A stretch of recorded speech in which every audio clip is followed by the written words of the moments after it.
Hola,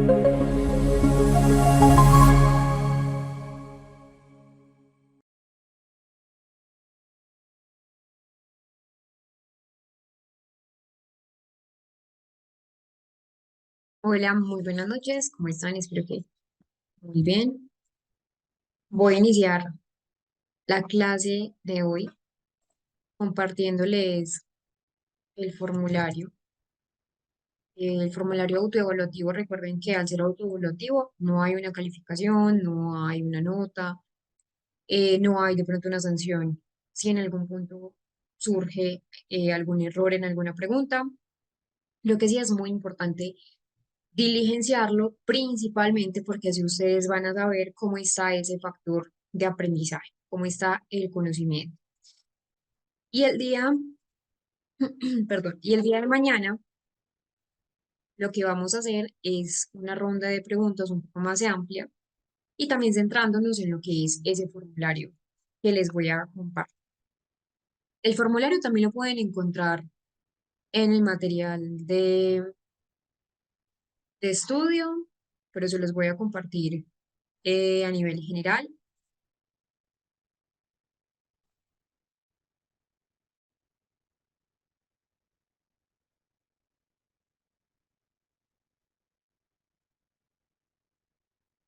Ese es el formulario.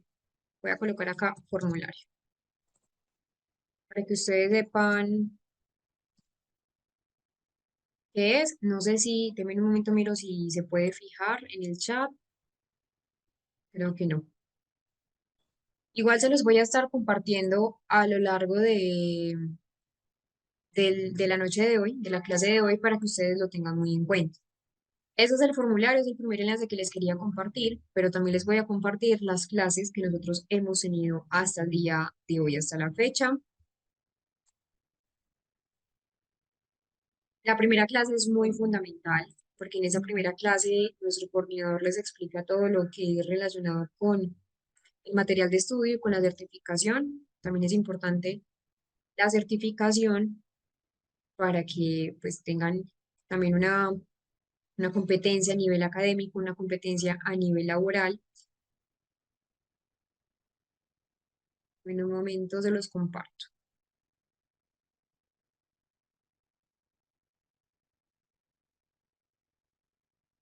Entonces ya está la clase 7 de autismo, que fue el día de ayer. Voy a compartir. Entonces, recuerden, el primer enlace que les comparto es del material, perdón, del formulario. Y esta, les voy a colocar acá, es la clase 7 grabada, para que lo tengan muy presente y para las personas, por ejemplo, que se perdieron la clase de ayer o que no pudieron estar durante toda la jornada de la clase, lo puedan volver a retomar. Y ya estábamos empezando a hablar, ya hablamos de lo que son los hitos del neurodesarrollo, los periodos críticos, que eso es muy importante tenerlo presente. Hablábamos ayer de la ontogenia del sistema nervioso, de cómo es el periodo de inducción o periodo de neurulación, donde es la formación del tubo neural, que empieza en esa tercera semana hasta la sexta semana de gestación, y que hay ciertas alteraciones, tanto funcionales como estructurales. Estructurales y a nivel funcional veíamos ayer lo que es la espina bífida, que son tres tipos de espina bífida. Mielodirragia o espina bífida oculta, meningocele y el mielo meningocele, que es la forma más grave de, de espina bífida. La espina bífida sí es compatible con la vida, pero lo que es, por ejemplo, la, la anencefalia, que es una ausencia del encéfalo, no es compatible con la vida. Son alteraciones de la formación del tubo neural. Y empezamos a hablar, ya es acá donde les voy entonces a proyectar nuevamente la pantalla. Ese era un recuento de lo que vimos ayer. Empezamos a hablar, y de hecho lo terminamos, lo que son las fases de la ontogenia del sistema nervioso central. La proliferación, la migración, la organización, que es muy importante, la mielinización y la poda neural, que mencionábamos que en el autismo principalmente va a ser alterada, pero a nivel general es importante entender esas fases. Y mencionábamos lo que son las alteraciones en la proliferación. Una de ellas es la microcefalia, que la microcefalia tiene varios factores. que ya habíamos mencionado que una característica principal de la microcefalia es un tamaño reducido, en un perímetro craneal menor en relación a lo esperado con la talla y con el peso, y hay grados de severidad, y hay otro que es la hemimegaloencefalia, una alteración en la proliferación. La hemimegaloencefalia es eh, una condición a nivel neurológica donde esa mitad del cerebro que ustedes ven, por ejemplo, acá, creen que así no es un cerebro típico. Esta parte, ese hemisferio, es estándar, pero el otro hemisferio está significativamente agrandado. Entonces, es un agrandamiento anormal de uno de los dos hemisferios cerebrales. Puede ser el derecho, puede ser el izquierdo. Y claro, como hay un hemisferio que va a estar más grande que otro, esto va a traer problemas a nivel neurológico, va incluso a tener unas convulsiones que son severas, dificultades en general en el neurodesarrollo. Todo tipo de malformación a nivel estructural va a traer consecuencias de nivel grave, de niveles pues de diferente índole de gravedad. Y es un tipo de malformación de ese desarrollo cortical donde afecta tanto la estructura, en este caso, miren que hay una parte más grande que otra, como la función del cerebro. La megaloencefalia, a diferencia de la microcefalia, la micro es pequeña. Hemimegalo es una herniación, un crecimiento anormal excesivo de uno de los dos hemisferios. Entonces, el cerebro es un cerebro asimétrico. Como hay un hemisferio cerebral que es considerablemente más grande que el otro, lo que hace esta simetría cerebral es involucrar tanto la sustancia gris como la sustancia blanca. Y eso también trae unas consecuencias que son significativas. Entonces, uno de los síntomas más comunes de lo que es la aparición de la hemimegaloencefalia son las epilepsias y sobre todo epilepsias de tipo refractario. ¿Cómo así que epilepsias refractarias? Son convulsiones que son difíciles de controlar o de trabajar con medicación. Entonces, en muchos casos se suele también trabajar pues la parte de la cirugía. Y estas convulsiones severas aparecen desde la infancia temprana. En general, hay un retraso en el neurodesarrollo también en los niños que tienen hemimegaloencefalia. Hay retrasos en el desarrollo motor, en el desarrollo cognitivo, en el desarrollo a nivel cognitivo, eh, debido a la disfunción del hemisferio cerebral que se encuentra afectado, en este caso, el que está un poco más asimétrico, el que es mucho más grande en comparación con el otro.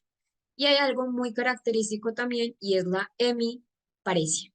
La hemiparesia es una debilidad o más bien una parálisis de un lado del cuerpo. Por lo regular es opuesto o contralateral al hemisferio que va a estar afectado. Entonces, un ejemplo, si el hemisferio es el hemisferio izquierdo, quien está afectado es contralateral, es decir, la parte o el hemicuerpo derecho es el que se ve afectado, contralateral. Y pues esto, ¿por qué? Porque las funciones motoras van a ser distribuidas en dos hemisferios cerebrales. Tenemos otro y es la migración neuronal. Hay una alteración importante a tener en cuenta y es la lisencefalia. La lisencefalia es un cerebro característicamente liso. Normalmente un cerebro tiene circunvoluciones. Les voy a mostrar acá el ejemplo. Así es un cerebro normal, en una imagen 3D. Miren, por ejemplo, que acá están surcos, están circunvoluciones. Cuando uno ve una característica o un cerebro, uno lo primero que piensa es un cerebro con, con pliegues. Pero la lisencefalia, que es este que les estoy mostrando acá, es un cerebro ausente, parcialmente, o ausente completamente de lo que son esos pliegos de la corteza cerebral. Es decir, la lisencefalia es un cerebro liso, es una malformación del desarrollo cerebral, donde esa ausencia o esa disminución de esos pliegues y las circunvoluciones en el cerebro dan lugar a que tengan un funcionamiento atípico, un funcionamiento anormal. Eh, Hay una alteración, como les digo, en la migración neuronal. Es una alteración principalmente en esa etapa o en esa fase de la migración neuronal que de hecho hablábamos ayer, donde está específicamente dada entre la semana 12 y la semana 24 del gestante, de la gestante, perdón, pues de esa parte de estar en embarazo. Y ya hemos hablado de la migración. La migración es esencial para formar esas capas normales de lo que es la corteza cerebral. Si no ocurre ese periodo de migración o si ocurre de manera inadecuada, una de las alteraciones es esta, de la lisencefalia. Es decir, las neuronas no llegan a su destino y el cerebro no se pliega normalmente. Si de pronto no vieron la clase de ayer, allí les compartí el enlace que les compartí en el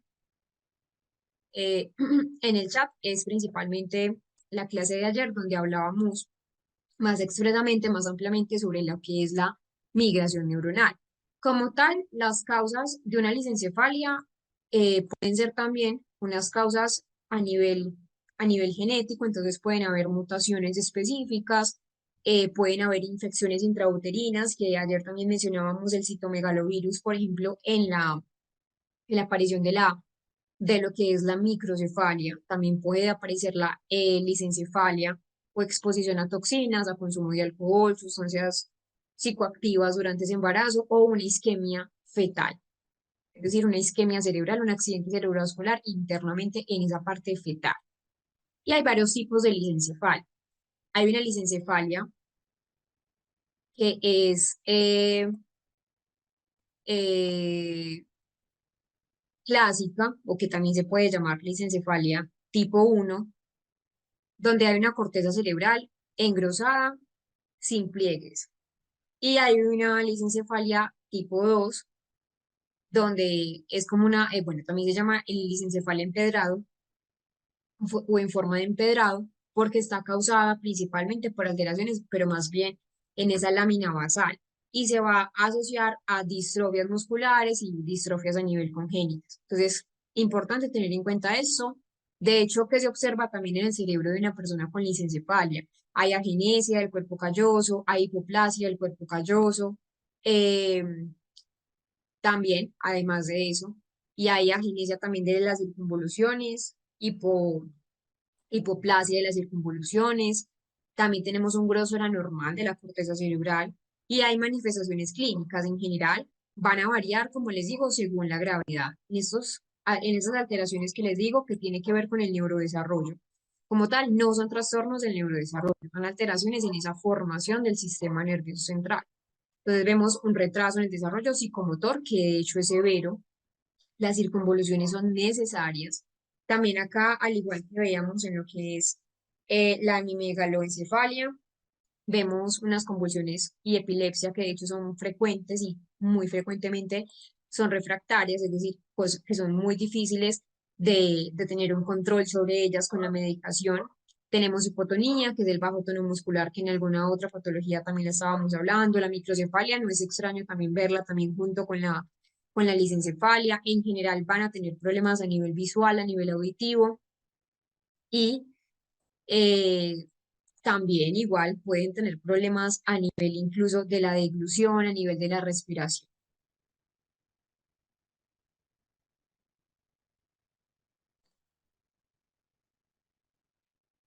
Vamos a ver un caso donde nos muestra la importancia y la relevancia de tener unas intervenciones tempranas. Las intervenciones tempranas son fundamentales. Vamos a ver el caso de Odín. Odín es un niño pequeño con diagnóstico de lisencefalia, donde logra salir a flote en ciertas habilidades, mejorando esa parte de la hipotonía, mejorando también esa parte del retraso en el neurodesarrollo, donde es importante entonces esa intervención.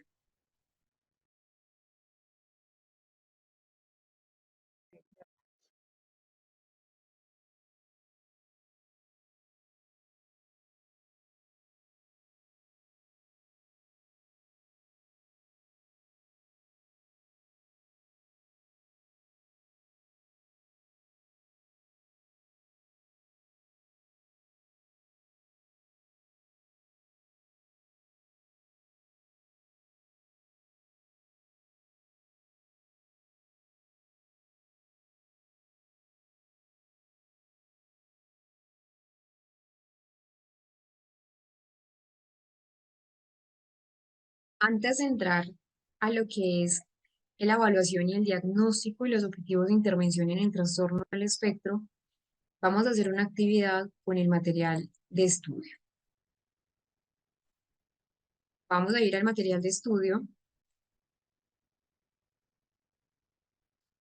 vamos a meternos acá, a casos clínicos, y algo que no hicimos ayer y que es muy importante, bueno, acá tienen un informe neuropsicológico, este no lo vamos a trabajar todavía, vamos a hacer este para tener en cuenta, no,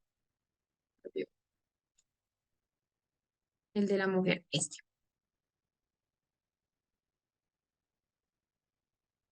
Vamos a hacer un ejercicio de lectura y análisis individual que ayer no lo hicimos, pero es muy importante y recuerden que es un diagnóstico que, aunque tiene igual las tres partes nucleares del autismo, es decir, tiene las tres características nucleares en el autismo, las mujeres pueden estar diferentes. Entonces, vamos a leer este pequeño informe, unos 5 minutos, no nos vamos a llevar los 7 minutos, para que podamos continuar ahora sí, que necesito que esa parte quede muy clara en lo que es la evaluación diagnóstica y los objetivos de intervención en el trastorno del espectro.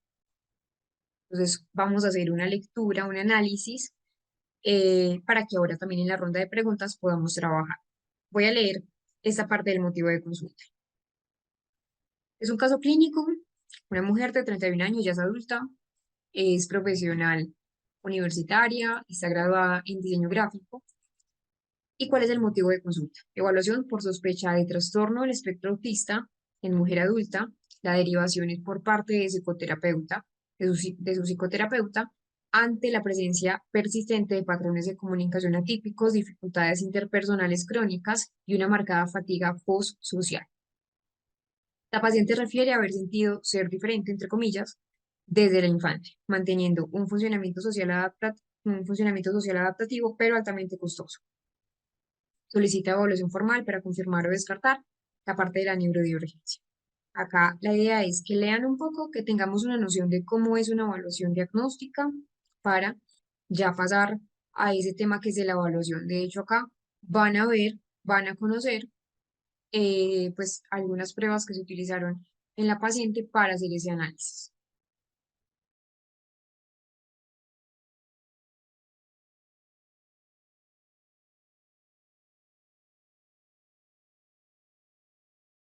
Bueno, allí tenemos una, una intervención, una evaluación que se le realizó a una persona adulta, a una mujer principalmente. Este tema es muy importante, principalmente para ayer, para el tema que trabajamos ayer del autismo en las mujeres, pero también para iniciar este tema de la evaluación diagnóstica y esos objetivos de intervención en el trastorno del espectro.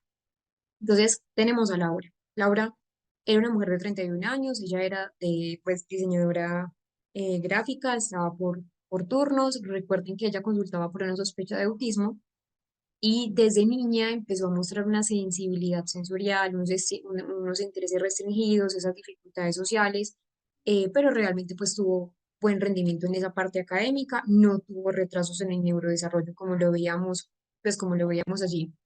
En el caso, estoy haciendo recuento, recuerden que este caso está en el material de estudio, y que a lo largo de su vida empezó a utilizar estrategias de camuflaje social, principalmente para adaptarse. Y eso le empieza a generar entonces un desgaste emocional, una fatiga social, un burnout social del que hablábamos ayer y que fue diagnosticada en la adultez, que también era otra pregunta que me hacía. Si se puede hacer un diagnóstico en la adultez, sí. Empieza a mostrar síntomas que se confunden con una ansiedad social. Y es por eso que sí, importantísimo saber cuáles son esas características nucleares del autismo, cómo se puede ver el autismo, incluso esos síntomas que son más leves, nivel uno. Y acá lo que se utilizó como tal en la evaluación fue un instrumento diagnóstico muy importante que es el A22, pero también se usó el ADR, aunque ya ella era una adulta. El ADR fue una entrevista clínica que se le aplica a, pues a la madre, principalmente. Afortunadamente se pudo tener acceso a ella y nos dio, también aplicamos el RATS, la Nexi, aunque la Nexi no es de, de autismo, también se le aplicó el CAT y nos dio un nivel 1 de apoyo, sin discapacidad intelectual ni retraso en el lenguaje. Por eso es tan importante en esa evaluación diagnóstica tener el aspecto también del coeficiente intelectual y esos aspectos también a nivel de lenguaje. Em, entonces la conclusión es que el caso nos visibiliza cómo es el autismo en mujeres que a veces puede estar enmascarado por muchos años y también resalta la importancia de una evaluación neuropsicológica completa, una evaluación diagnóstica completa, no solamente de los factores de un diagnóstico para confirmar si es autismo A22 ADR, no, sino otros adicionales.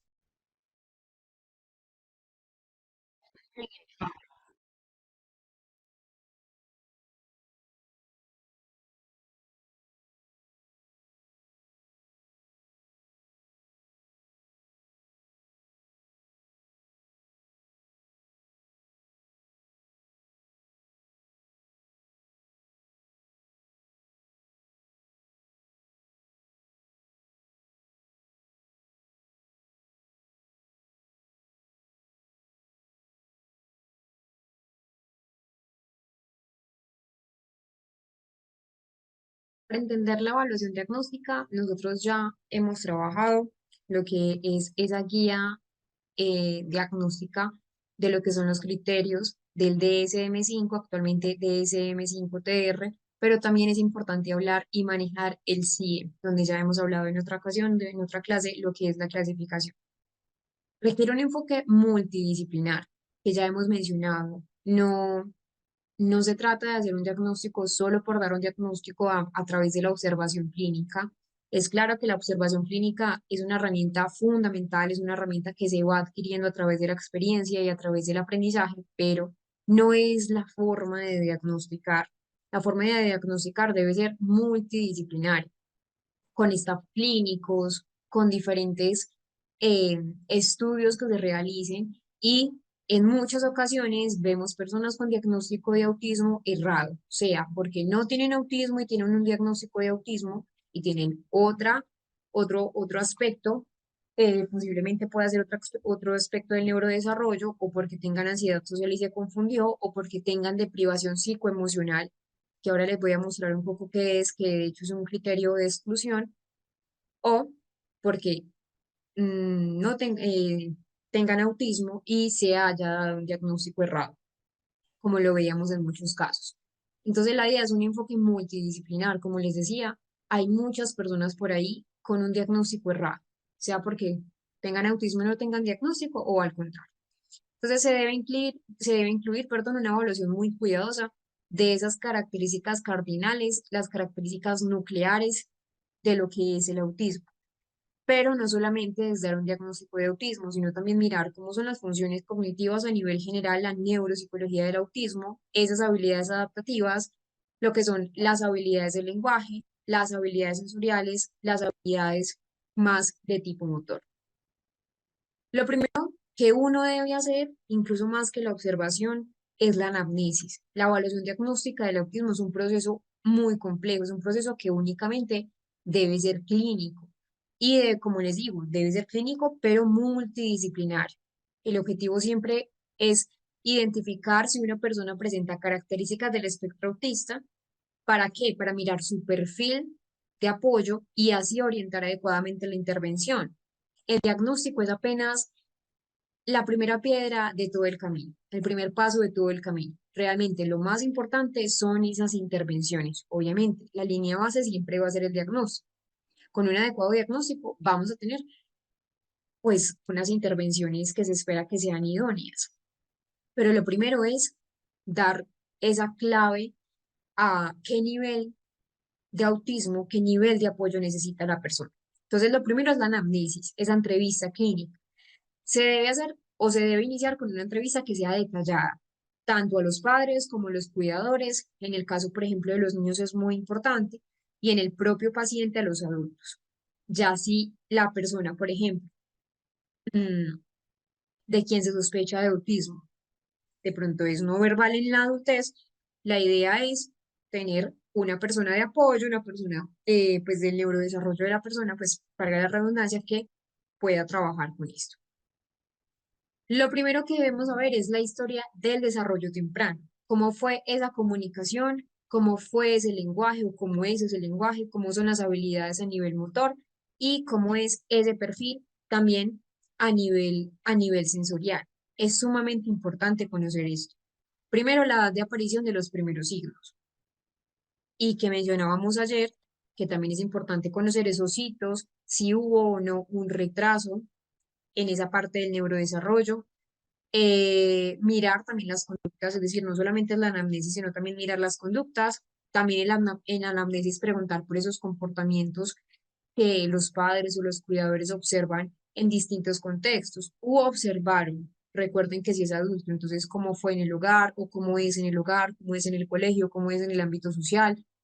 Preguntar también por esos antecedentes médicos, antecedentes familiares, antecedentes psiquiátricos. ¿Por qué?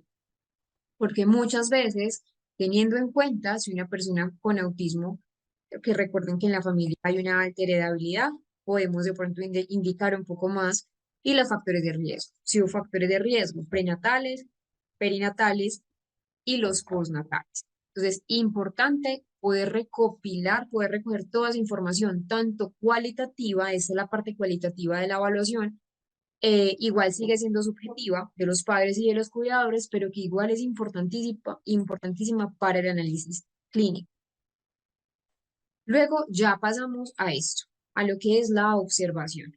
Observación de conductas, observación de cómo son esas habilidades del juego de la persona. Entonces se observa el paciente en interacciones con nosotros como evaluadores o interacciones con los cuidadores para identificar si hay o no conductas como la falta del contacto visual del que ya hemos hablado, si hay o no reciprocidad socioemocional, si quizás la persona tiene un lenguaje muy limitado o ahí podemos también observar si es un lenguaje repetitivo o un lenguaje que puede estar ausente o muy literal.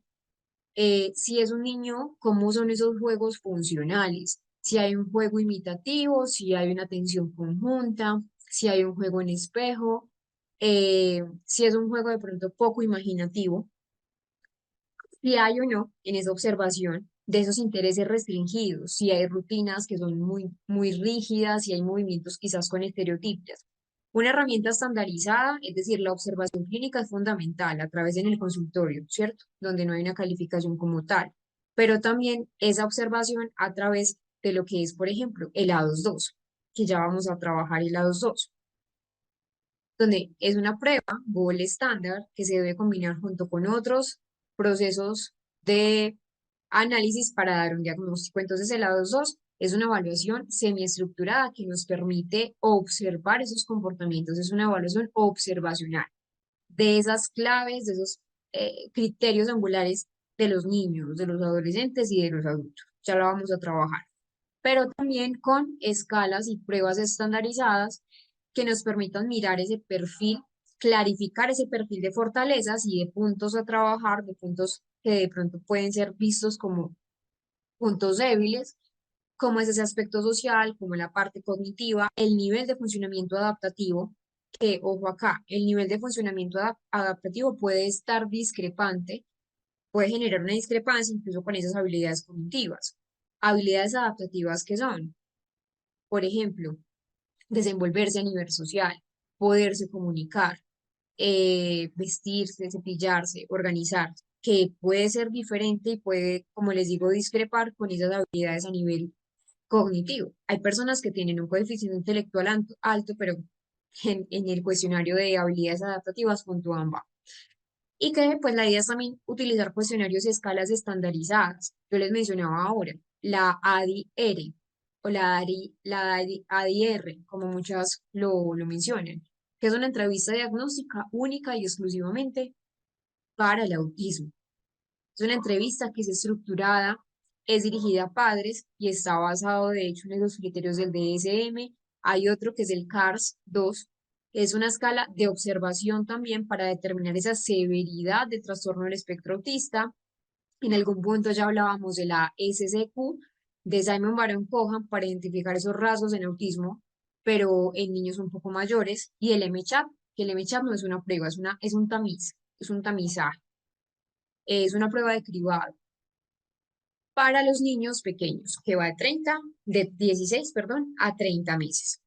Y adicionalmente, mirar ese perfil cognitivo de la persona, cómo es a nivel intelectual. Entonces, está el WIPSI, en caso de los niños más pequeños, el WISC a partir de los 6 a los 16 años y 11 meses, el WISE a partir de los 16 años y 11 meses hasta ya que son adultos, para evaluar ese coeficiente intelectual según la edad. Si, por ejemplo, tenemos una persona que es no verbal y queremos evaluar el coeficiente intelectual, no tenemos un limitante. Podemos utilizar la Wechsler no verbal, que desafortunadamente va hasta los 21 años, pero igual nos puede servir. O la Leiter, que también, la Leiter 3, que de hecho es para, ya les voy a mostrar un informe con esto, vamos a ir avanzando para que lo tengan muy en cuenta, pero es para personas no verbales. En cuanto a la parte del componente adaptativo, podemos usar el Vineland 2, el ABAS 2, que también me gusta para evaluar cómo es la autonomía, cómo es la socialización, cómo es la comunicación funcional. Entonces, importante, no solo quedarnos de pronto en esto. A veces se nos pasa de repente algo muy importante y es esa observación de los docentes, que es fundamental.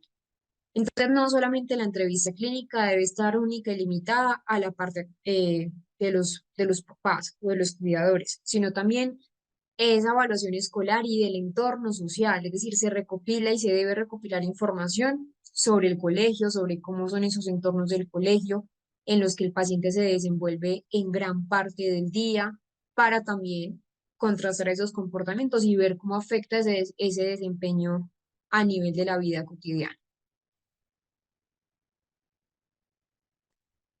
Entonces, ¿cuáles son los objetivos de evaluación? Primero, establecer un diagnóstico, esclarecer cuál es el diagnóstico, identificar ese perfil de fortalezas, pero también de esas debilidades, y detallar esa expresión fenotípica a veces, y esclarecer y establecer ese perfil de funcionamiento base. ¿Esto por qué? ¿Y para qué también la evaluación?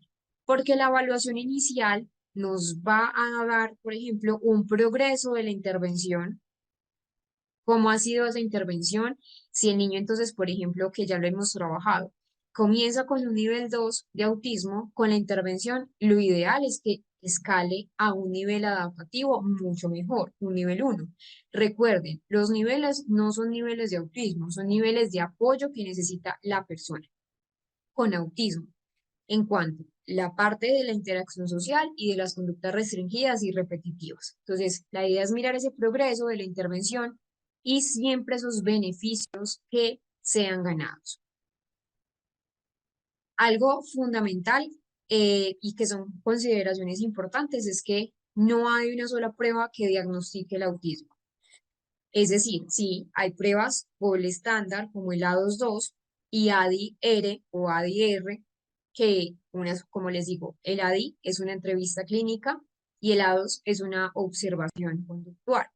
Pero como tal, no hay una sola prueba que diagnostique el autismo. Si es un diagnóstico clínico, es decir, sí debe ser un diagnóstico clínico, pero basado en diferentes fuentes. Porque a veces debemos tener muy presente que la prueba puede flaquear. Entonces, o puede ser que se califique mal la prueba, entonces no podemos confiar de un solo factor, debemos confiar en varios factores. Eso siempre es muy importante porque las personas son desesperadas buscando una prueba mágica que diagnostique el autismo y sí, el A22, cuando te certificas tú, porque de hecho el A22 y el ADR necesita certificación para la aplicación, eh, y te das cuenta que es muy sensible cuando hace la certificación, pero realmente, como tal, ya teniendo en cuenta una experiencia clínica, no hay una sola prueba que diagnostique el autismo y que sea igual de confiable que si usamos todo el abanico de, de evaluaciones a nivel general.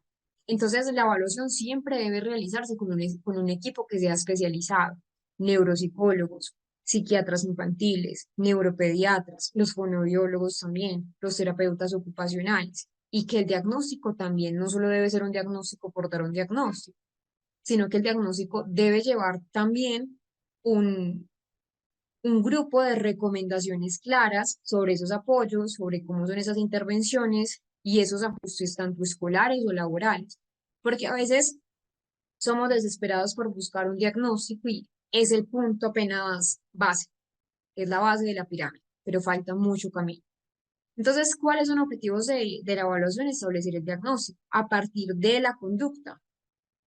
Acá también me habían hecho esta pregunta muy interesante. Si, por ejemplo, con un electroencefalograma, con una neuroimagen se puede diagnosticar únicamente el trastorno del espectro autista, y mi respuesta fue que no. Es una ayuda diagnóstica. Un electroencefalograma a mí no me dice si es que ese niño tiene autismo. O ni una resonancia magnética me dice si ese niño tiene autismo. No. Son complementos, pero que no son como tal, pues una guía diagnóstica única. Y que la evaluación debe ser tanto del ámbito psicológico y neuropsicológico, como es ese desarrollo intelectual, el habla y el lenguaje y los diagnósticos de los pilares esenciales del trastorno del espectro autista.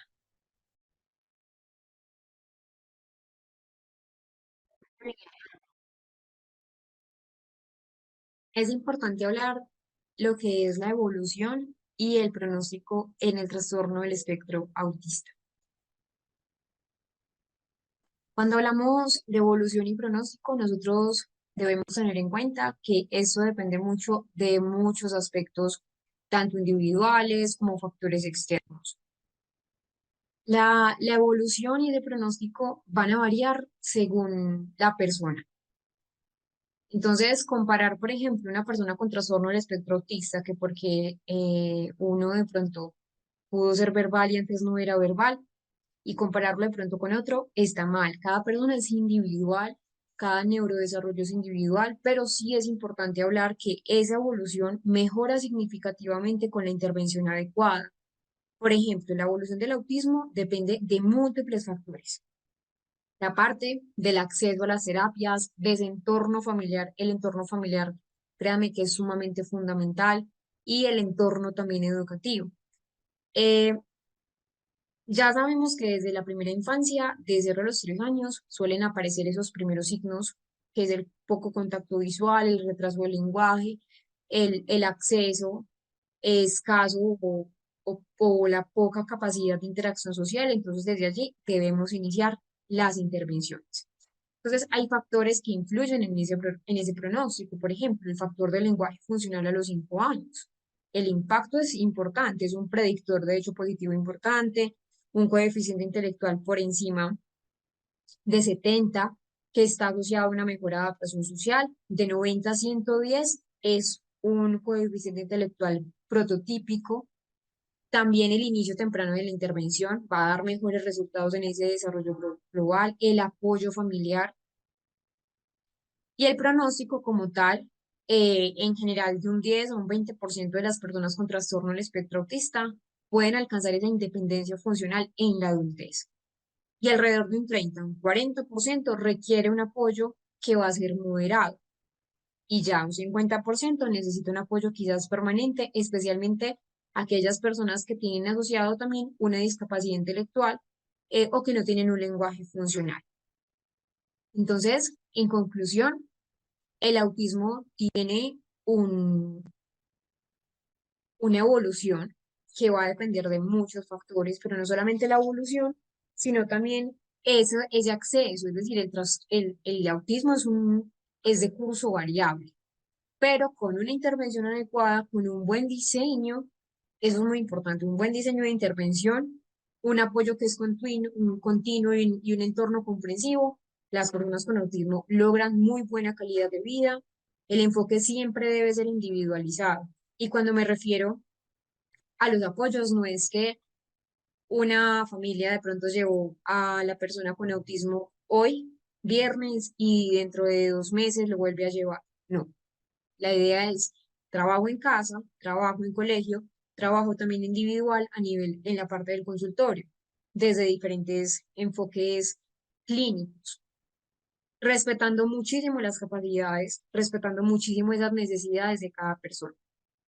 Pero igual también en el sistema de salud, no sé cómo sea en los diferentes sistemas de salud, pero en muchos sistemas de salud quizás las personas con autismo no cuentan con con el acceso, con los apoyos adecuados. Faltan muchas políticas públicas para los trastornos del neurodesarrollo, no solamente el autismo, sino, sino a nivel general, donde vemos que pues muchas personas no tienen el acceso y debe ser una obligación gubernamental. Desafortunadamente, en muchos casos no se cumple. Vamos a abrir una ronda de preguntas antes de entrar a nuestro descanso, nuestro receso, para que podamos continuar.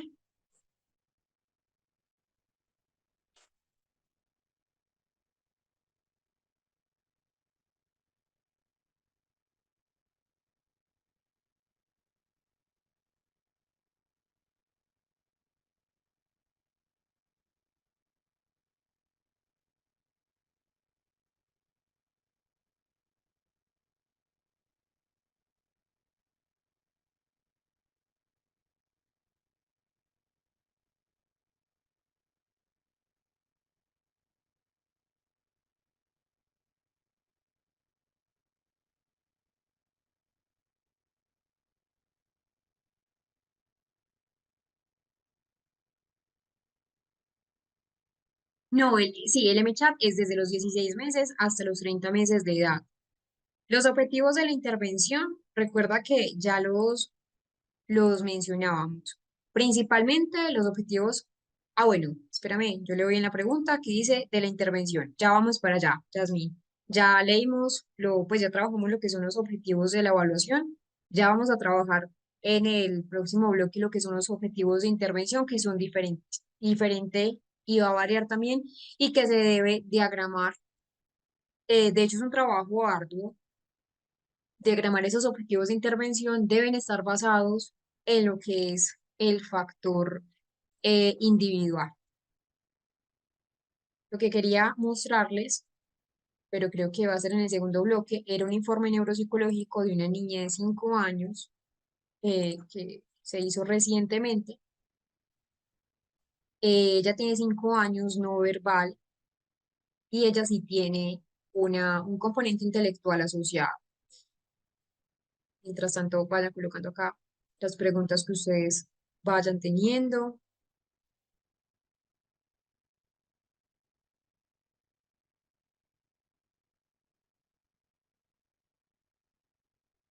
Para yo ir modificando acá el informe, obviamente por confidencialidad se borra el nombre de los padres, bueno, varios aspectos, pero lo que quiero mostrarles es algo mm, del aspecto no verbal y de la intervención.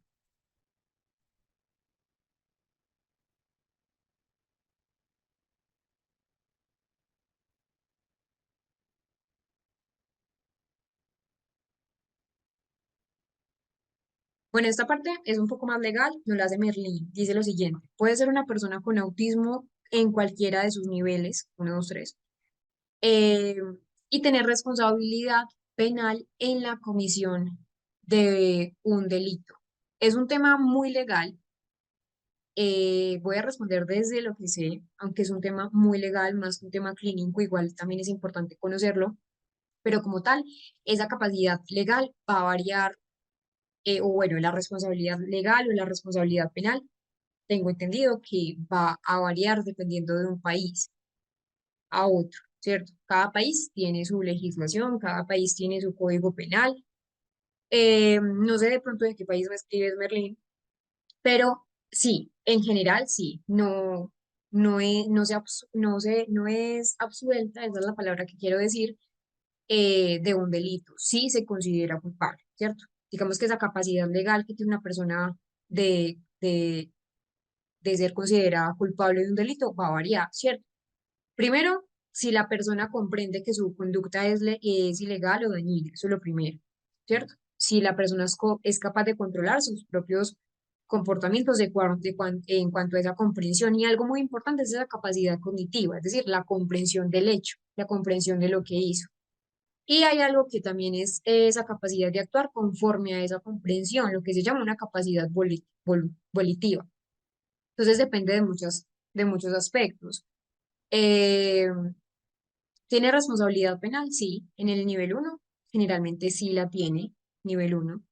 En el nivel 2 yo diría que también, y que también depende del caso. En el nivel 3 es poco probable. Sí, a muchas veces tienen, digamos, pueden ser inimputables por muchos componentes, pero igual hay que estudiar a nivel legal muchos aspectos, ¿cierto? Porque decir de, sí, es que una persona con autismo es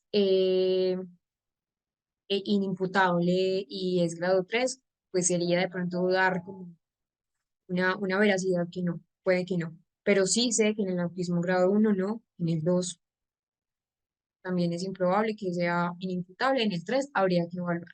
Pero como tal es un tema más legal que un tema clínico. Que es ahí muy importante, eh, pues tener en cuenta el componente clínico, ya luego evaluar a nivel clínico y poder correlacionar con la parte del componente legal.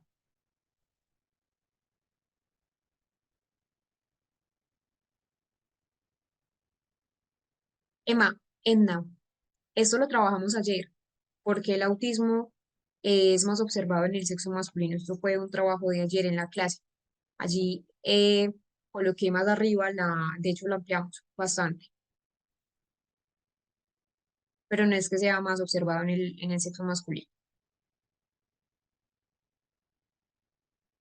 Sí, bastante, Teresa. De hecho, hay algo que se llama la microbiota intestinal, donde incluso muchas personas con autismo tienen una dieta catogénica, principalmente porque se ha estudiado, todavía no es algo concluyente, que ciertas dietas alteran esa microbiota intestinal. La microbiota intestinal tiene una relación cerebro-intestino y también tiene que ver mucho con la parte de la neurotransmisión. Entonces, sí, eh, es un poco perjudicial solamente, y también no solamente por eso, porque también tienen una eh, hipersensibilidad a ciertos alimentos. Entonces es sumamente importante que estén acompañados también de un nutricionista.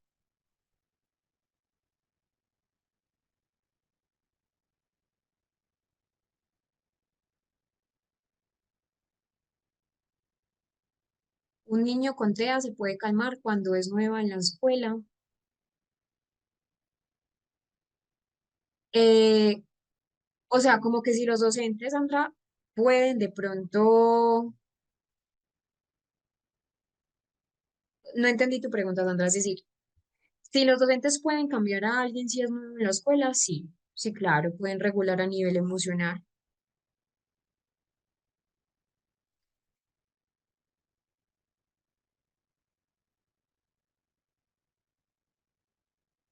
Sí, Teresa, igual, eso depende mucho del factor individual, ¿cierto? Porque a muchos niños con autismo les puede generar dificultades ciertos alimentos, otros no. Entonces, como tal, no hay una evidencia concluyente que por ejemplo, con la leche, ¿cierto? No hay una evidencia que empeore directamente, pero sí hay alimentos que, como te digo, generan hipersensibilidad, y también está la parte de la microbiota intestinal, que es sumamente importante en general, no solamente el autismo, sino en general, por ejemplo, los alimentos con endulcorante, los aditivos, los alimentos que de pronto pueden ser un poco con más conservantes artificiales o más procesados por los saborizantes. Ahí sí hay algunos estudios que sugieren que aumenta esa hiperactividad, esa irritabilidad. No es que genere, eso es diferente, porque también había un neuromito que decía, no, es que los, los endulcorantes, los dulces, generan hiperactividad. No, no es que generen, exacerban síntomas de hiperactividad, exacerban síntomas que ya estaban en la persona. ¿Por qué? Pues igual son artificiales, aumentan esa hiperactividad a nivel cerebral, porque al fin y al cabo son sustancias químicas que entran al cerebro, entonces van a tener dificultad para concentrarse. Eh, los azúcares refinados en exceso también, donde pues obviamente tienen picos de energía, luego bajones donde puede afectar ese estado de ánimo, incluso no solamente en el TDAH, sino también en el autismo y en algunos niños con autismo. De hecho, es importante controlar ciertos alimentos, ¿cierto? Y en general está la microbiota intestinal, esa inflamación digestiva crónica que apenas se está estudiando. Todavía no hay algo muy concluyente, pero ya sí da luces verdes que nos indican que realmente hay algo relacionado con la microbiota intestinal. Entonces, por ejemplo, lo más recomendable es que se tenga una dieta balanceada, sea con una persona con autismo o una persona sin autismo, porque el cerebro necesita buenos nutrientes.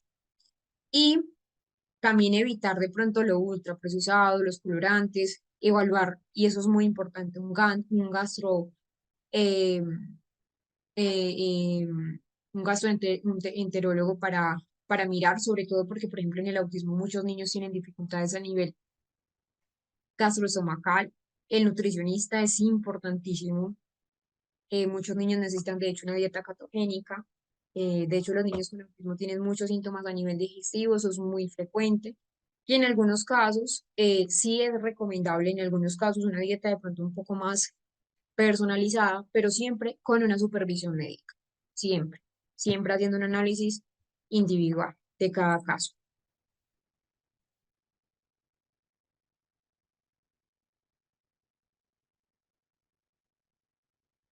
Sandra, técnica para calmar al niño con TEA, específicamente hay muchas, muchísimas. Puedes buscar ahí en el material de estudio que tengo bastantes ahí que las subí.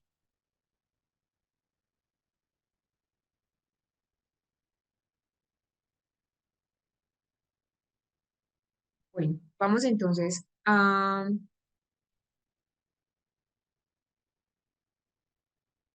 ir al descanso para poder continuar con el próximo bloque. Vamos a abrir, y de hecho hay un bloque, una parte de la clase del día de hoy donde vamos a hablar de la microbiota intestinal, que de hecho es muy importante y muy interesante. Entonces vamos a ir al descanso y regresamos.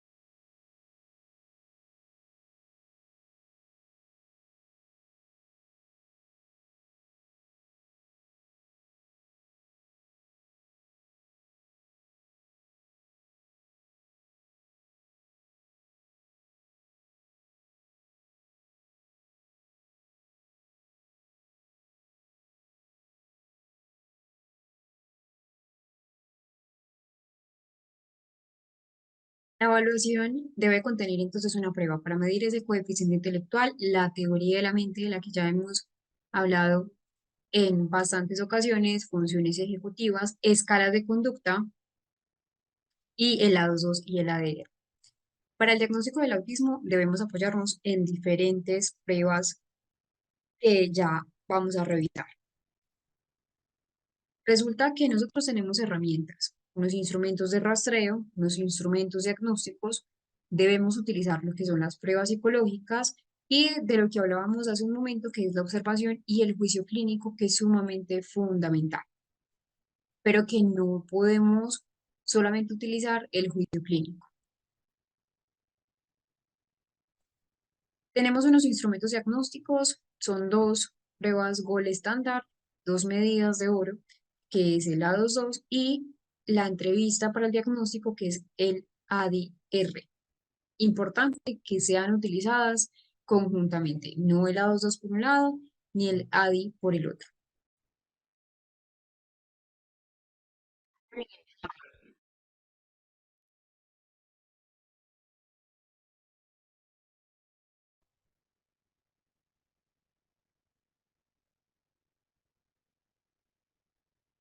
Vamos a empezar a hablar de lo que es el MCHAT.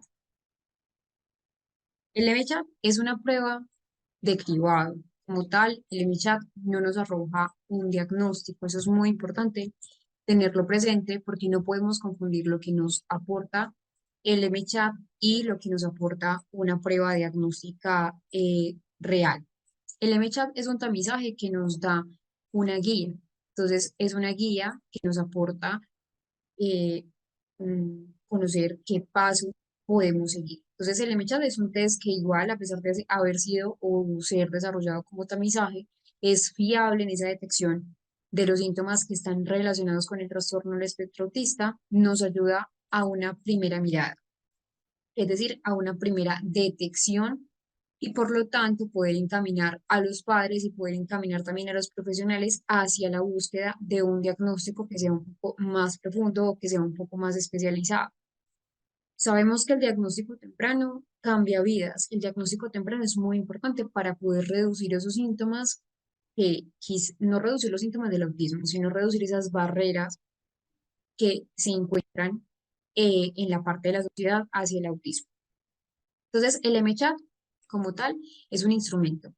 Nos ayuda a identificar esos posibles signos tempranos. Ahora me les mencionaba que va desde desde los 16 hasta los 30 meses de edad. eh, y es específicamente para el autismo, es decir, no es una prueba diagnóstica, sino una herramienta de ayuda para detectar esas señales de alarma que justifican una evaluación diagnóstica más profunda. El MCHAP tiene 20 preguntas. Es acá que me voy a esta diapositiva. Son 20 preguntas donde, ese es el ejemplo que les muestro. Acá, por ejemplo, la persona puntúa un 12. Son 20 preguntas donde esas preguntas van a marcar y se van a puntuar y van a marcar, por ejemplo, riesgo bajo, riesgo medio y riesgo alto, dependiendo de lo que la persona, pues el cuidador, los padres respondan. Es un cuestionario que está dirigido a padres o a personas que conozcan a la persona con trastorno del espectro. 20 preguntas cerradas. Sí, no, no hay preguntas abiertas y evalúan esos comportamientos nucleares, esos comportamientos relacionados, como por ejemplo la interacción social. Por ejemplo, ahí tenemos preguntas que están vinculadas con lo que es el contacto visual, la respuesta al nombre, que también son signos de alarma que en algún punto de las clases lo vimos. Cómo es esa comunicación temprana, si hay o no una intención comunicativa, si hay señalamientos, si comparte intereses. También vamos a conocer cómo es ese juego simbólico o ese juego imaginativo y esas reacciones sensoriales o lo que son las conductas repetitivas. ¿Cómo se interpreta el chat, el MChat? Acá tenemos entonces, por ejemplo, un puntaje de 12. Miren acá, esa primera pregunta. Si usted señala algo que está del otro lado de la habitación, su hijo o hija mira hacia allí. Acá la persona marcó no. Nos interesa por el espacio. La segunda pregunta, ¿alguna vez se preguntó si su hijo o hija era sordo o sorda? La persona contestó que sí. Recuerden que en muchas ocasiones los padres de familia, el primer aspecto que piensan es que muchas veces su hijo de pronto tiene una hipoacusia o tiene sordera. Acá su hijo o hija juega a simular como si, es decir, como si fuera doctor, juegos imaginativos, como si fuera enfermera, respondió que no, en otra que respondió que no. ¿Se interesa por otros niños? No, no se interesaba por otros niños, y etcétera. Entonces, ¿cómo se puntúa? Riesgo bajo, y acá me voy a volver a esta parte, que son los indicadores que tenemos. El riesgo bajo es que marca entre 0 a 2 puntos. La persona entonces, pues, que está desarrollando el MChat, que lo está calificando, ya interpreta que pues se continúa con esa vigilancia en el desarrollo, con controles pediátricos y habituales, pero que puede pasar de largo. Riesgo medio, ya riesgo medio es la parte entonces que está en amarilla, puntúa entre 3 y 7. En el riesgo medio, si la persona puntúa en un riesgo medio, debe ser recomendable aplicar el follow-up del MChat, que es RF, el RF, el follow-up del MChat, que es una entrevista estructurada de seguimiento más profunda. ¿Para qué? Para reducir esos falsos positivos que a veces pueden salir en lo que es la aplicación del MChat. Como tal, en todas las pruebas, sea cuales sean, así sean muy sensibles, pueden salir esos falsos positivos. El MChat no es la excepción, por eso aplicar el follow-up es indispensable. Y si ya la persona está en un riesgo alto, que va de 8 a 20 puntos, que 20 sería el puntaje máximo, ya sí se recomienda una revisión que debe ser inmediata a una evaluación diagnóstica especializada. Muchas personas se preguntan qué validez tiene el MChat. Principalmente ha sido de pronto criticado por el hecho de que es un tamizaje, no es una prueba diagnóstica, pero realmente lo que es el MChat tiene múltiples estudios en múltiples culturas, lo que hace muy válido.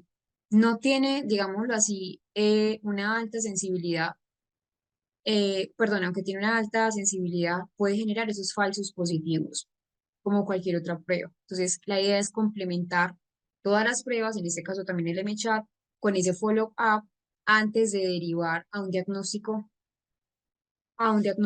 clínico que sea más formal. Siempre es importante descartar. Y que es muy útil en esa primera línea de cribado, en esa primera línea de rastreo, en ese primer punto de atención primaria y nos permite detectar ese autismo antes de los 2 años, que es lo más importante. Ya recordemos que si se detecta antes de los 2 años, las intervenciones tempranas pueden ser mucho más eficaces.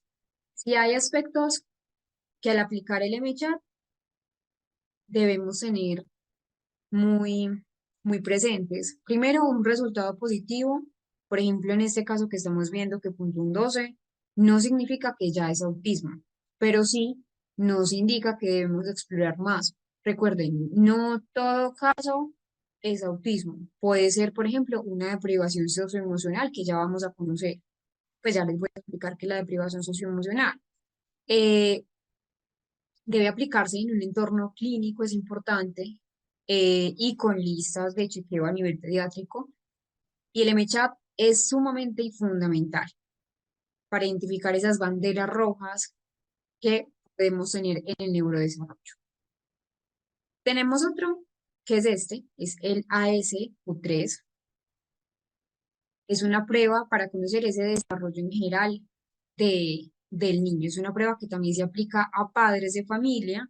Es una herramienta estandarizada, igual sigue siendo una herramienta de tamizaje del desarrollo infantil para identificar esos retrasos o identificar esas desviaciones en el desarrollo desde el primer mes hasta los 66 meses de vida. Acá la duración es muy breve, aproximadamente 15 minutos, aunque esto depende mucho de muchas características de los niños. Entonces, importante, por acá les dejo la parte de la confiabilidad y la validez. Es una escala válida en gran parte del mundo para la vigilancia y el desarrollo, altamente recomendable por los pediatras, por la Asociación Americana de Pediatría, como una herramienta de evaluación. Es económico, es sencillo, de hecho es muy confiable y es sumamente fácil de aplicar. Entonces va desde el primer mes hasta 66 meses de vida, que sería 5 años y medio aproximadamente, y se basa en esa observación de comportamientos cotidianos del niño. Por eso es tan completo. La SQ3 viene por segmentos, viene por partes. Como va desde el primer año hasta los 5 años aproximadamente, se va a dividir. Entonces, por ejemplo, este que estamos viendo acá es un cuestionario de 36 meses. Y acá está, desde que va desde 36 meses y 16 días a 38 meses y 30 días, la primera parte.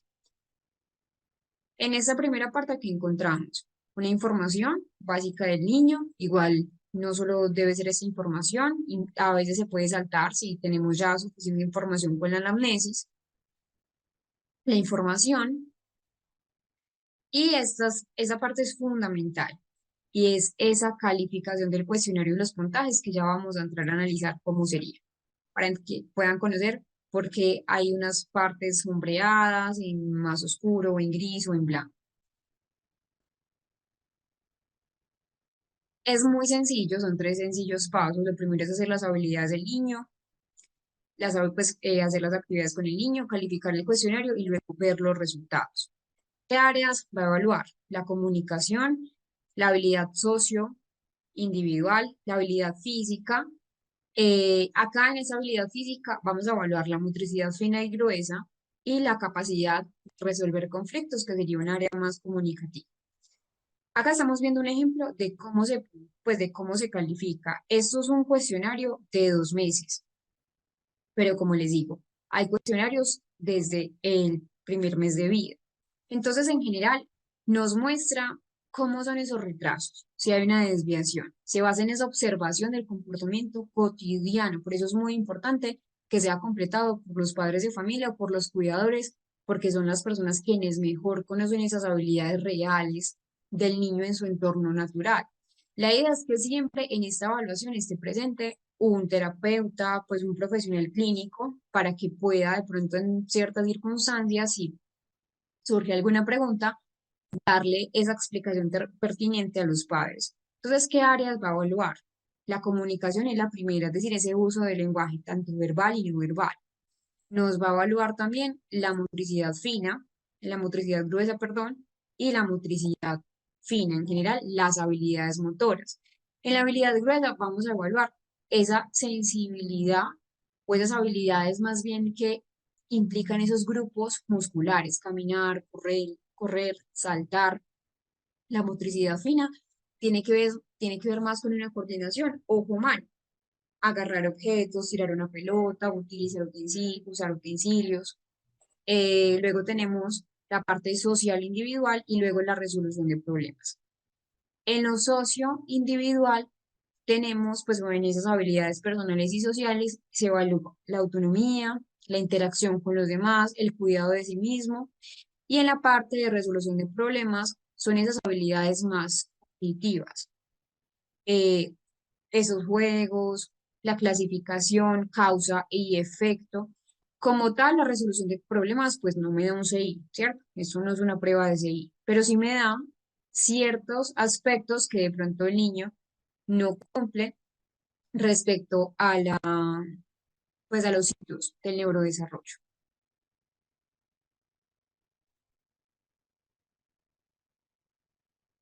También hay una parte y una zona que es muy importante, donde está la parte de la observación. Ahí los padres de familia colocan principalmente qué aspectos notaron, qué aspectos de pronto ven con desviación, cuáles son los aspectos que más le preocupan. La puntuación se puntúa de 0 a 60 en cada una de de las áreas y la puntuación va sí, a veces y todavía no. Si la persona puntúa un todavía no, se marca como 0. El niño no lo ha hecho. Si puntúa a veces, se puntúa la mitad, que sería 5, y si puntúa así, se puntúa un 10, que sí lo hace, ya lo cumplió. Entonces, es importante entender que se asignan puntos de 10, 5 o 0. Esos son los únicos puntos que hay, según la respuesta en cada uno de los ítems. Y que los puntajes por áreas, aquí me voy a devolver, que las puntajes se sacan por áreas. Puntuación máxima, 60. Puntuación mínima en cada área sería 0. Mm, y luego se suman todo y luego llegamos acá. Dependiendo, comparando con cada una de las edades, lo que vamos a tener es la clasificación de resultados. Zona blanca, zona gris o zona negra. Al igual que lo que habíamos trabajado en el MChat, acá también tenemos una escala semáforo. Cuando es rojo hay que parar y ya es un estado de alarma significativa que es importante no prescindir de una consulta especializada.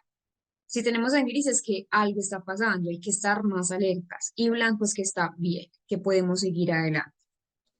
Cuando hablamos de la zona negra o roja, que es una alarma, negra porque aquí está más oscuro, es que está por debajo de las expectativas del desarrollo. Gris es que apenas está por encima de las expectativas y blanco es que está por encima de las expectativas. Está bien. Zona blanca es que es un desarrollo esperado, zona gris es una vigilancia y un seguimiento que se debe seguir.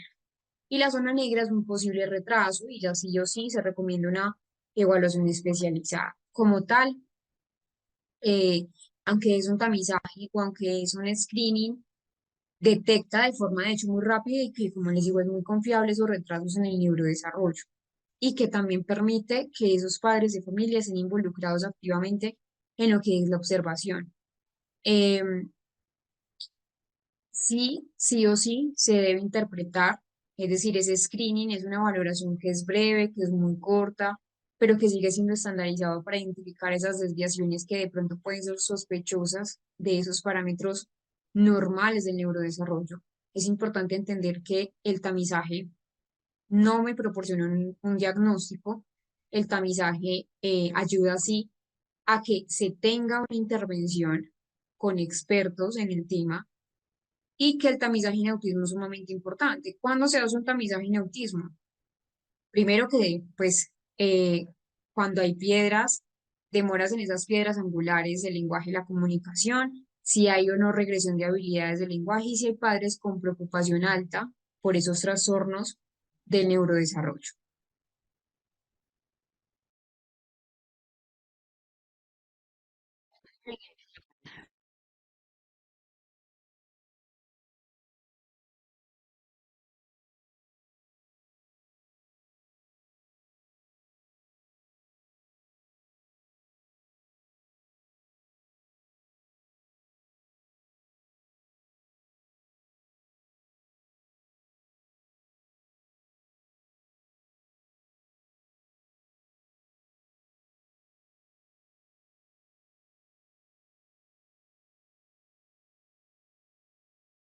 Esas dos pruebas son las pruebas diagnósticas, digámoslo así, son las pruebas reina a nivel de ese diagnóstico del trastorno del espectro autista.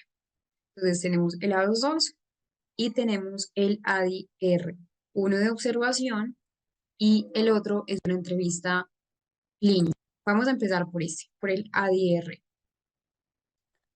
El ADI es una prueba diagnóstica, pero está más enfocada en lo que es una entrevista, igual sigue siendo muy estandarizada, pero está dirigida a lo que es pues los padres de familia, madres, cuidadoras, la parte, por ejemplo, si el niño o la niña tiene una nana o una niñera, que siempre esté con la persona. La idea es que tengamos pues también múltiples informantes, pero que sea unánime. Está diseñada para ayudar principalmente a ese diagnóstico del trastorno del espectro autista. De hecho, por eso se considera una prueba gold estándar conjuntamente con lo que es el A22, porque tiene una alta sensibilidad para el trastorno del espectro y para poder quitar o descartar quizás algunos diagnósticos que se puedan confundir. Entonces, importante, ADR junto con A22 son parte de esas pruebas gold estándar para el diagnóstico del trastorno del espectro autista. La idea no es que se utilice ADI por un lado y A22 por otro, no. La idea es que se utilice conjuntamente y que también ya hemos hablado de otros aspectos a nivel de la evaluación clínica. ¿Qué hace? Explora ese desarrollo temprano y explora esos comportamientos tanto actuales, lo que está pasando en el momento, como esos comportamientos que están en el pasado, en ese neurodesarrollo. El ADI no solamente es para neurodesarrollo, es decir, pues no solamente es para niños, sino que también es para adultos. En muchos casos y en muchos contextos quizás sí tiene una limitación y es que no en todos los casos tenemos de pronto el acceso a información del neurodesarrollo porque quizás ya es una persona adulta, quizás la persona adulta no tiene informantes, entonces eso es una limitación, pero en general si tenemos el acceso es muy bueno y mira esos tres dominios clásicos del autismo que ya hemos recopilado, lo que son las características centrales o características nucleares. Les recuerdo lo que es la interacción social, que sea recíproca, lo que es la comunicación y el lenguaje, y lo que es los comportamientos restringidos, repetitivos y los intereses que son inusuales. Siempre el objetivo al utilizar el ADR, es decir, cuando ya se utiliza esta prueba diagnóstica, es mirar si la persona no cumple con esos criterios conductuales del autismo que ya sabemos que se empiezan a manifestar a partir de esos 36 meses de edad, ¿cierto? Que es clave para el diagnóstico diferencial. ¿Cómo se va a aplicar el ADI? El ADI se aplica, entonces, tenemos el manual, tenemos el protocolo y tenemos los algoritmos. Importante tener en cuenta, y acá sí hago mucho hincapié, la única forma de aplicar el ADI y el A22 es haciendo una certificación con lugares estrictamente pues se me fue la palabra, que trabajen sobre esas dos. Solo así se puede aplicar el ADR, de resto no se puede aplicar. Eso es la idea. Y que no solamente es la certificación, sino saberlo aplicar y saberlo interpretar. Entonces, la duración aproximada es de 1 hora y media a 2 horas y media. Digo aproximada porque a veces con algunas personas nos podemos demorar un poco más o algunas personas un poco menos. Algunas personas pueden dar mucho más información que otra, pero esa es la idea, pues que tengamos más información. Em, como les digo, solo puede ser administrado por un profesional. que esté capacitado y que esté certificado en la prueba, sobre todo de A2 y ADR. Y la idea es que se realice con uno de los cuidadores principales quien haya conocido al paciente desde la infancia. Hay un formato estructurado de preguntas. Son preguntas abiertas y preguntas también de tipo codificado, pero la idea es profundizar. Por eso la idea es que también se aplique a nivel de una persona que sea experta en autismo, para poder dar ejemplos, para clarificar algunas preguntas que de pronto queden muy como oscuras de comprender. ¿Cuál es el contenido?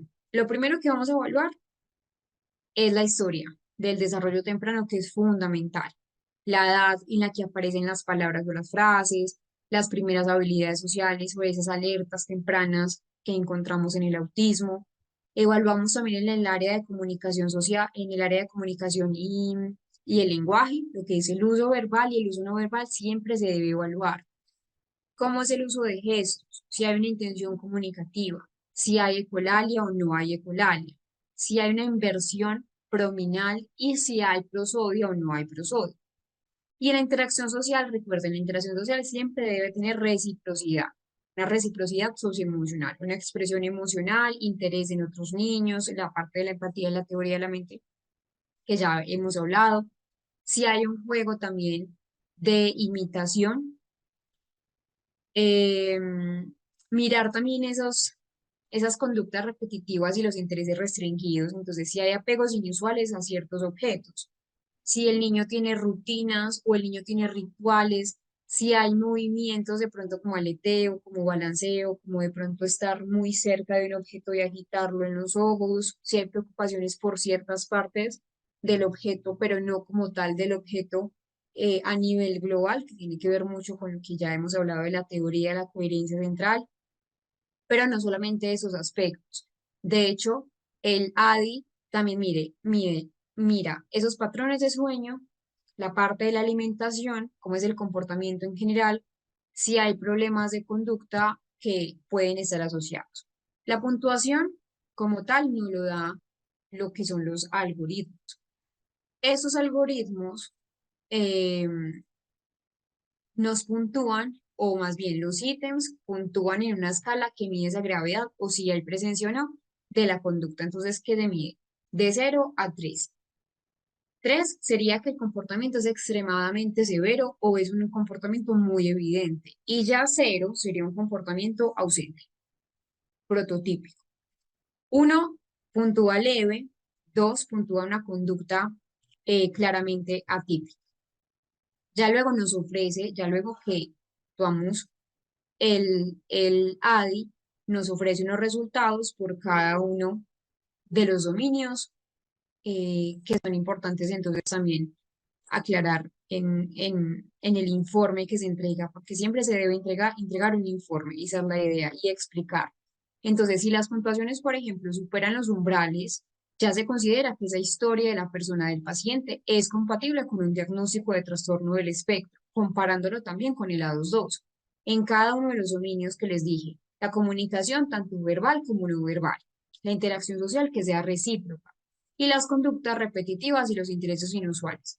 Como tal, esos puntos de corte, mm, la idea es que puedan ajustarse según esa versión lingüística y esa edad también del evaluado.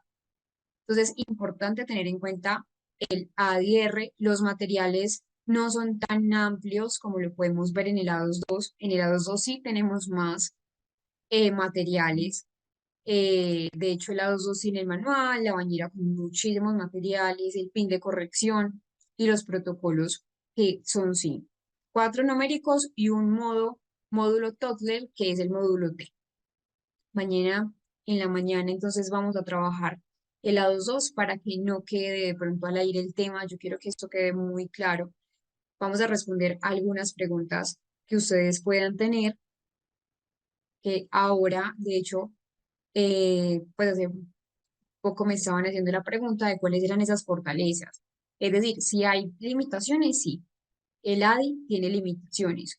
Vamos a empezar por las limitaciones. Una limitación del lado es que es muy extensa en cuanto a la duración. Entonces, va a generar una fatiga para ciertos cuidadores o para ciertos eh, entrevistados. Por eso la idea es que podamos tener eh, dentro de un mismo día, por ejemplo, ciertos descansos para aplicar la prueba. Por ejemplo, para unas sesiones de diagnóstico de autismo no debe ser una sesión, ni dos, ni tres, ni cuatro, a veces se puede extender a seis. Eh, Acá sí es solamente con los cuidadores, entonces una limitación es que la duración, pues si es una duración larga y se extensa, hay fatiga, no solamente para los cuidadores, sino también para los evaluadores. Tampoco el ADI sustituye esa observación directa, ni tampoco sustituye lo que es el juicio clínico, es sumamente tenerlo en cuenta y que requiere, eso es otra de pronto desventaja y que limita un poco más a los profesionales de pronto del área de la salud, eh, un adecuado diagnóstico y es que sí requiere una formación especializada, tanto para la administración como la interpretación. Entonces, no cualquiera va a aplicar el ADR, porque no cualquiera lo va a hacer de forma correcta y no cualquiera lo va a interpretar adecuadamente. Y que no siempre, eso también les mencionaba ahora, no siempre es aplicable al cuidador, porque a veces no tenemos el acceso al cuidador o el cuidador pasa que no tiene buena memoria del desarrollo y si no tenemos una prueba de pronto fehaciente de lo que ha sido el desarrollo temprano, pues no es lo ideal, no es lo ideal. Ya sería importante entonces utilizar otro tipo de aspectos. Y tiene muchas fortalezas. Como evalúa esa historia evolutiva, nos permite también diferenciar entre lo que es el autismo y otras condiciones. Por ejemplo, si ya a mí me indica que en esa historia evolutiva hay un historial del aspecto, se me fue la palabra, de maltrato, si hay de privación socioemocional, esto tiene un diagnóstico diferente. Es decir, que es una deprivación socioemocional, que de hecho es un criterio de diagnóstico, porque la deprivación socioemocional eh, aparentemente parece un diagnóstico de autismo, pero es reversible.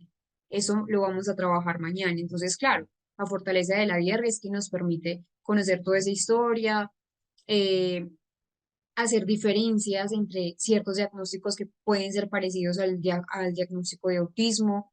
También otra fortaleza u otra ventaja de lo que es el ADI es que es muy útil cuando el paciente no se deja observar. El paciente es que, y sobre todo los que tienen de pronto una sospecha de autismo con un nivel de apoyo uno que son más funcionales, esa observación directa con el A22 a veces puede ser difícil, o a los adolescentes también. Entonces, no todos los pacientes se dejan observar y el único recurso que de pronto nos queda es el ADI, el ADR. No debería ser lo único, es importante. Hay que mirar y hay que adecuar también esas estrategias clínicas, pero a veces pasa y que de hecho, pues otra fortaleza es que hay alta validez diagnóstica cuando se combina con el A22. Entonces, ni el A22 por un lado, ni el ADR por el otro, juntos hacen realmente la mejor forma, una de las mejores formas diagnósticas, recuerden que no es la única, y que también otro aspecto de fortaleza del ADI es que incluso en esos diagnósticos que de pronto decimos como, ah, bueno, es un autismo grado uno pero muy sutil, nos permite explorar esos aspectos sutiles o esos aspectos de pronto más de tipo histórico que no siempre se van a manifestar en la observación directa. Pero como toda prueba, también tiene sus desventajas, sus limitaciones.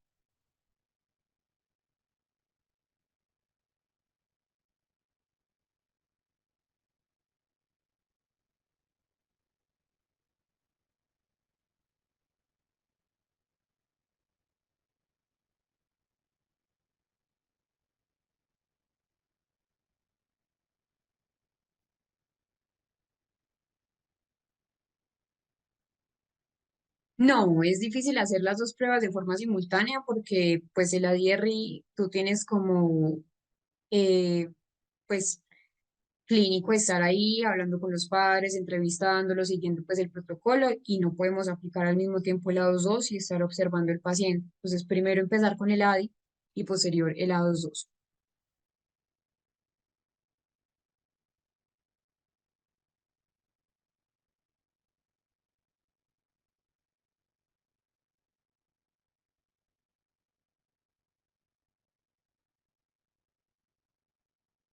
Bueno, eh,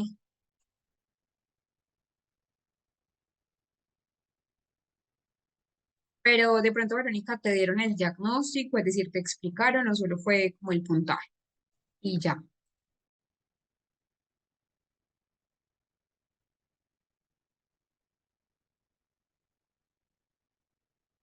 Y también, eh, ¿qué módulo? ¿Qué módulo aplicaron? Porque cambia con el módulo.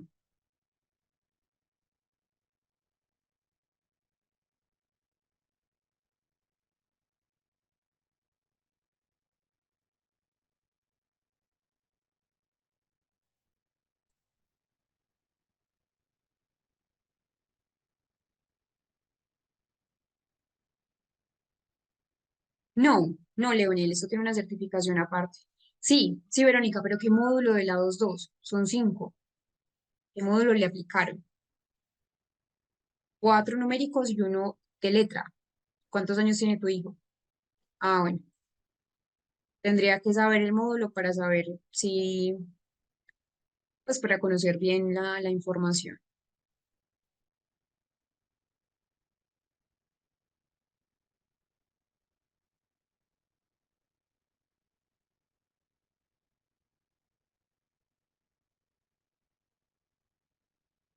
Bueno, Yadi, la primera parte, pues Yadi nos dice cómo ayudar a un niño de 2 años que aún no lleva un diagnóstico.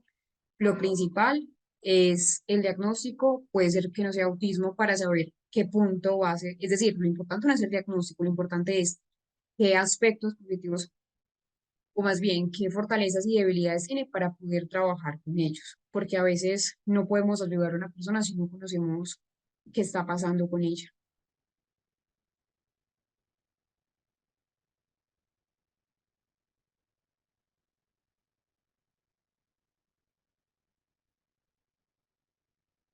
Rocío, lo que pasa es que solamente pocas partes hacen los certificados de A2 y ADR. Son certificados de partes oficiales. Como tal, no está abierto pues como al público.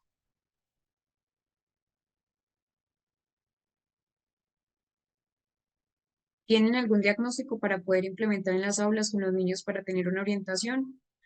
Bueno, todo lo que hemos trabajado en el diplomado, como signos de alarma. No, no, Ana, Natalie, no, Ana Natalie, no es lo usual que de uno pase a dos. Bueno, vamos entonces a dejar la clase acá y mañana entonces recuerden que vamos a trabajar en la 2.2 y la intervención también en la familia. Espero que descansen mucho y nos vemos.